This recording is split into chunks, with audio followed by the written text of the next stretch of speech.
Hello, the University of Wisconsin. Good to see you all.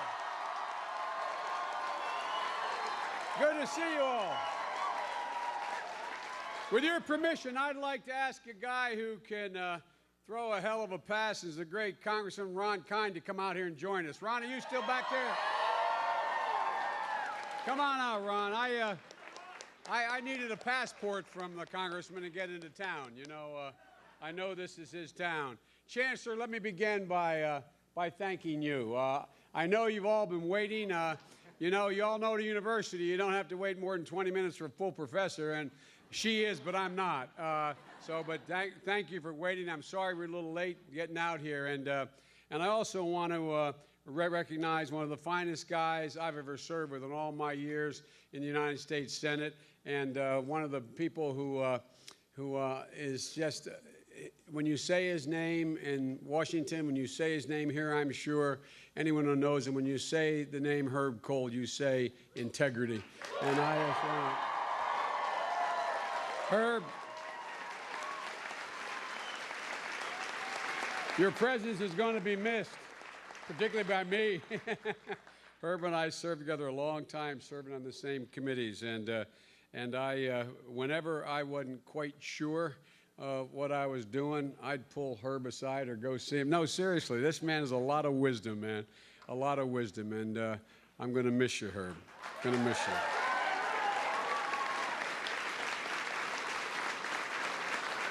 Well, my name is Joe Biden. I am Jill Biden's husband, and I'm proud to be with you. You can say that again. That's how I'm known in Washington, as Jill's husband. Folks, you know, I'm sure you observed last night we had a little bit of a debate.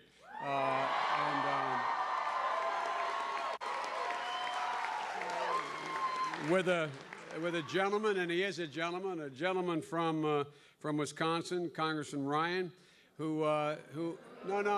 Well, I hardly agree with anything he says, but I want to tell you, I think he's a decent guy, and he has a beautiful family, and he's a great husband and father, and for that I have great respect for him. But you know,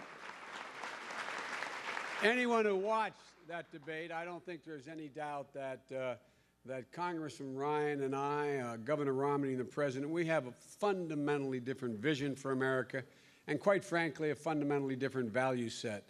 And the fact is that the differences that we have about the future of this country are quite frankly profound. They're as profound as any differences in any presidential campaign that I've observed, that I've been involved in. And the truth is that I think people were listening. And if they were, they know what some of those differences are, and they know how those differences can fundamentally affect the direction of this country. One of those areas was in the area of Afghanistan. I made it absolutely clear on behalf of the President and I that we are leaving Afghanistan in 2014, period. There is no ifs, ands, or buts. We have trained over 315,000 Afghan military personnel. It's their responsibility to step up to their defense of their nation. We went for al-Qaeda, we went for bin Laden, and we accomplished that goal, and now it's time, and they are willing. It's time for them to stand up as we draw down.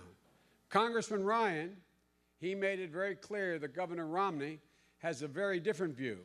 Although he says he thinks we should get out in 2014, although he says that that makes sense, he says we should never have announced that, and I might add, had we not, the Afghans would never step up. We should never have announced that, and when asked, do you guarantee you get out, he said, it depends. No, I'm serious. You heard it. It depends on the situation on the ground. It depends. Well, ladies, it depends on nothing other than a date as far as we're concerned. It's time for the Afghanis to take care of their own responsibility. But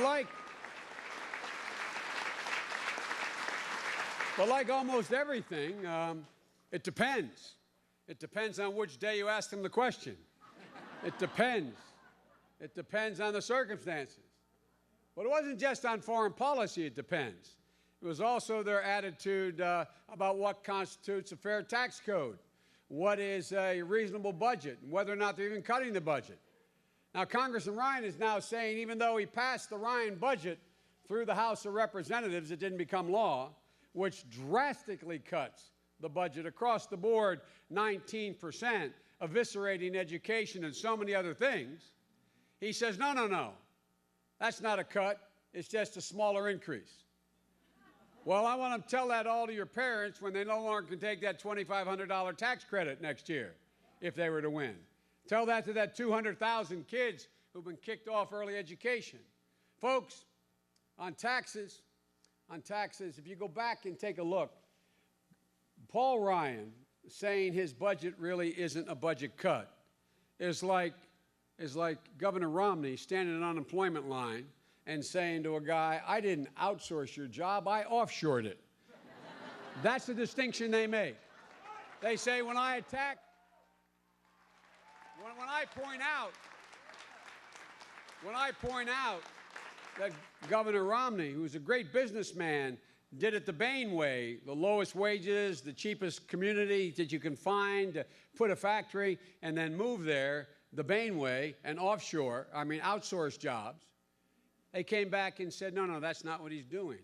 When I pointed out that the governor, even as governor of Massachusetts, sent a call service that people in Massachusetts would pick up the phone and call to see whether or not they were entitled to unemployment benefits, they got someone in Asia. He outsourced that. When I said, no, I'm serious. Imagine the idea, the feeling of the guy calling and saying, how about my unemployment check, knowing he could have that very job the person he's calling has. But it's not, it's been outsourced. When I said that, they said, no, Biden doesn't understand.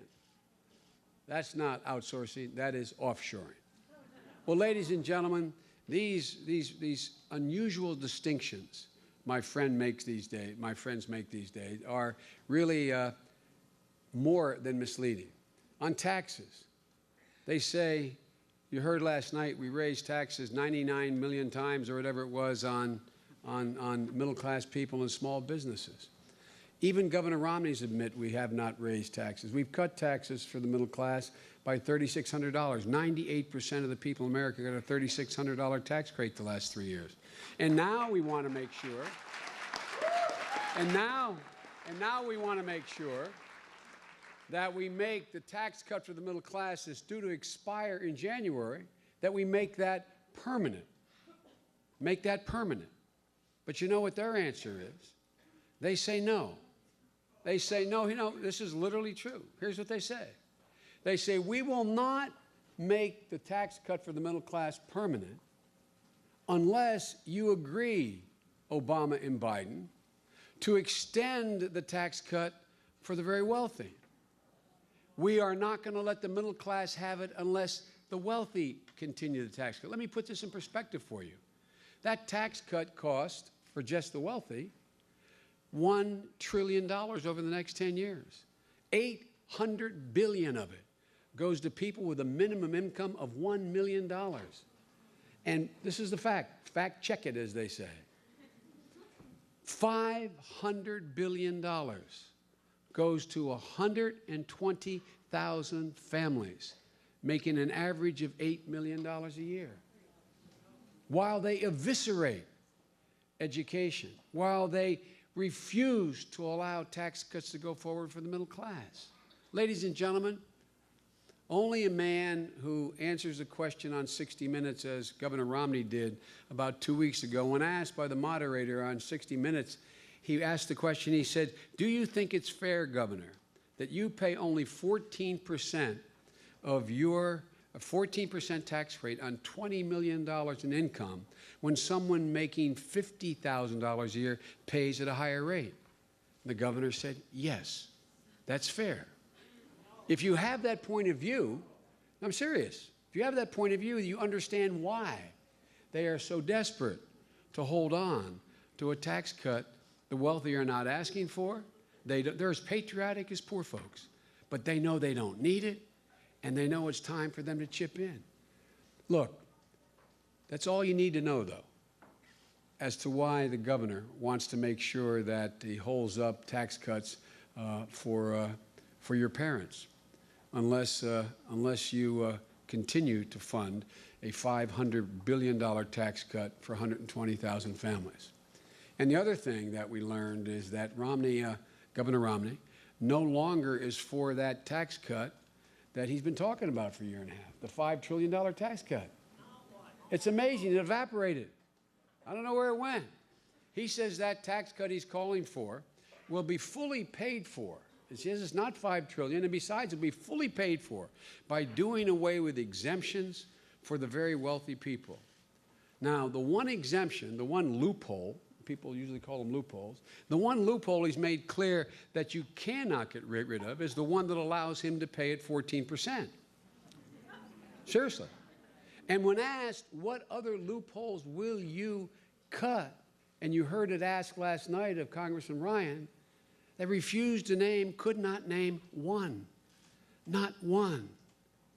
That's why, folks, the bipartisan group called the Tax Policy Center, made up of former Bush and former Clinton economic experts, that's why they said that the Romney-Ryan tax plan would, in fact, raise taxes on middle-class families with a child an average of $2,000 a year. $2,000 a year. And by the way, every model looked at it, from the so-called the American Enterprise Institute, never accused of being a liberal organization on, says the same thing. Taxes will have to be raised on the middle class if they succeed in their tax cut. Folks, it's time to lift the burden off the middle class, not double down on the Great Recession that hit them. Middle-class families, as a consequence of the Great Recession, middle-class families lost $16 trillion in wealth, mostly in the equity in their homes. They saw them evaporate, and their pension plans and their 401ks. It's time.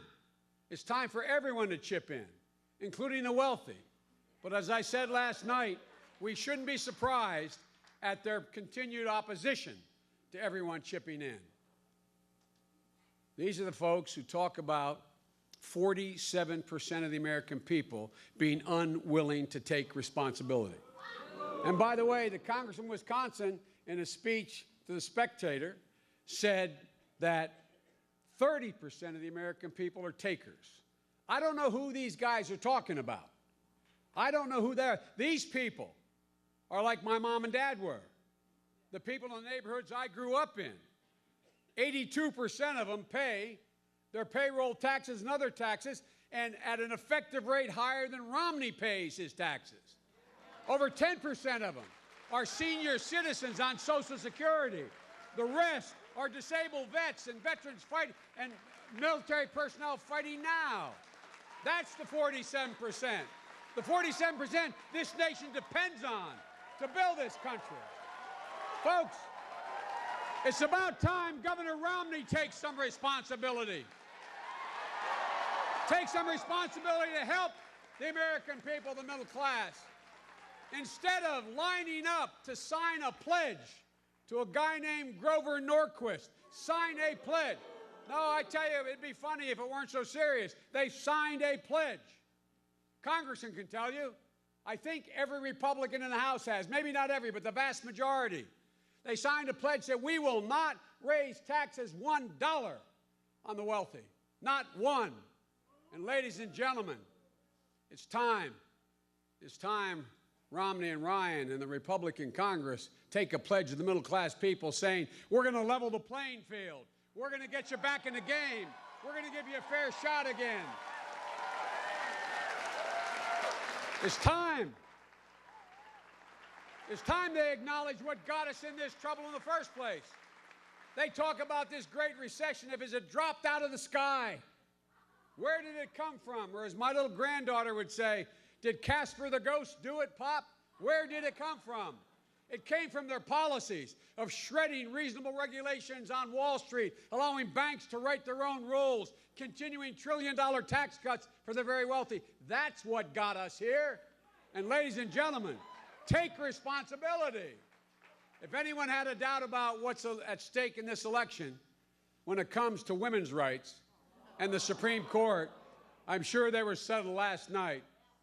Congressman Ryan made it very clear that he and Governor Romney are prepared to impose their private views on everyone else. It was made clear last night that they don't believe in protecting a woman's access to health care.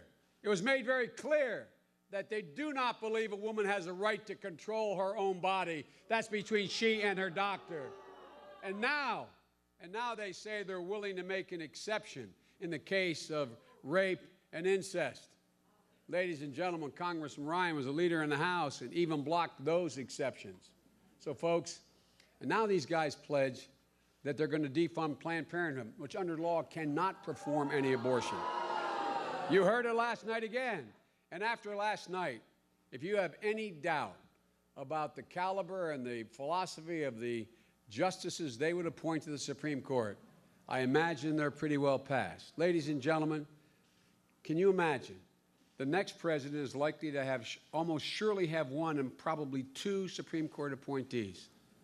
Roe v. Wade is hanging. Do you think they're possibly going to appoint two justices of the court who aren't going to join Scalia and others to overrule Roe v. Wade? Ladies and gentlemen, the single most consequential decision a president makes other than going to war is the appointment of the Supreme Court, because those appointments live on long after any president's gone. Ladies and gentlemen, Congressman Ryan, he voted against the Lilly Ledbetter Act. All it did was give a, it sounds ridiculous, but all it did was give a woman a cause of action when she found out she was cheated in her employment. That the statute of limitations didn't kick in and prevent her from bringing an action when she was cheated. Ladies and gentlemen, we're all pushing hard for a Fair Pay Act.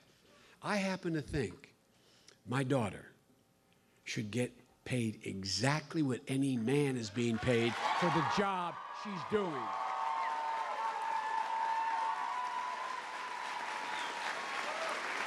We proposed equal pay legislation. They're against it. They want to block, they want to turn back to the insurance companies the decision on whether a woman continues to have to pay 50% more for the same health care, where once again, pregnancy will be able to be a pre-existing condition. Ladies and gentlemen, they're holding hostage one of the proudest accomplishments of my career, the Violence Against Women Act. They are still debating whether or not we need the Violence Against Women Act after 20 years. Folks, if I leave you with no other message today, I want you to remember this one. Barack Obama and Joe Biden are absolutely, positively, firmly committed to ensuring that our daughters and my granddaughters have the exact same rights and opportunities to control their lives as my sons and my grandsons. Exact same rights. Make no mistake about that.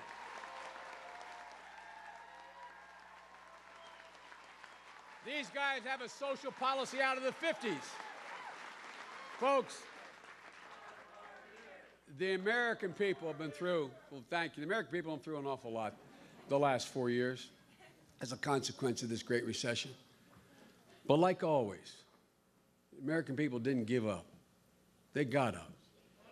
The American people didn't lose faith. They fought back. Folks, there is no quit in America. There is no quit in America. There never has been. And I've never seen two candidates for the highest offices in the land who are more negative about this country and its prospects than the people we're running against. All you hear from them is talk about a culture of dependency, America in decline. You know, I don't recognize the country they talk about. I really don't. Not where I come from, not where you come from. I don't see Americans who think they are dependent. I see Americans who are looking for nothing more than a shot. They're not even looking for a handout. They're just looking for a shot, a level playing field. How could these guys have such a profound misunderstanding of the people of this country? The American people are so much better, so much stronger, so much more responsible than these guys give them credit for. And I've got news for Governor Romney and Congressman Ryan. America is neither dependent nor is it in decline. And if they'd get out of the way,